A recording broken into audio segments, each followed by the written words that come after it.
অবজনন্তি মামং মূঢ়া মানসিং তনুমাশ্রিতং পরম ভাবং অজানন্তম মম ভূতমহেশ্বরম। আমি যখন মনুষ্য রূপে অবতীর্ণ হই তখন মূর্খেরা আমাকে অবজ্ঞা করে। তারা আমার পরম ভাব সম্বন্ধে অবগত নয় এবং তারা আমাকে সর্বভূতের মহেশ্বর বলে জানে না।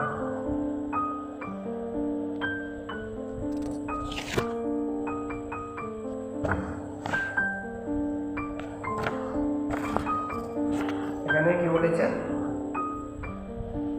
প্রভুপাদের ব্যাখ্যা ছিল।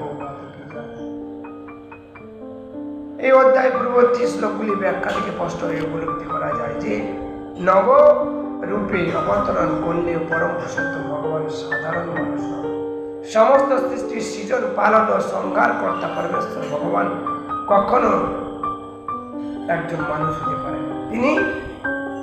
কিন্তু তবু অনেক বড় লোক মনে করে যে শ্রীকৃষ্ণ হচ্ছেন সংসার মানুষ এবং তার চেয়ে বেশি কিছু নয়। প্রকৃতপক্ষে শ্রীকৃষ্ণ হচ্ছেন আদি পুরুষ পরমেশ্বর ভগবান।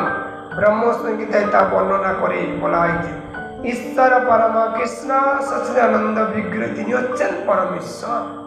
সৃষ্টিতে একাধিক ঈশ্বর বা নিয়ন্তা রয়েছেন এবং তাদের একজনের থেকে আরেকজনের শ্রেয় বলে মনে হয়। জড়জগতেও সাধারণ প্রতিটি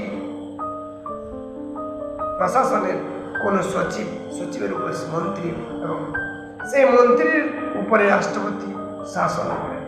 এরা সকলেই নিয়ন্তা, কিন্তু তারা প্রত্যেকে আবার কারোর না কারোর দ্বারা নিন্দিত হন। ব্রহ্মসংহিতা বলা হয়েছে কৃষ্ণ হচ্ছেন পরম নিয়ন্তা। জড় ও চিন্ময় এই উভয় জগতে নিঃসন্দেহে অনেক নিয়ন্তা আছেন, কিন্তু শ্রীকৃষ্ণ হচ্ছেন পরম নিয়ন্তা, ঈশ্বর পরম কৃষ্ণ, এবং তার শ্রীবিগ্রহ হচ্ছে সচিদানন্দময় ঘন অর্থাৎ অপরাজিত।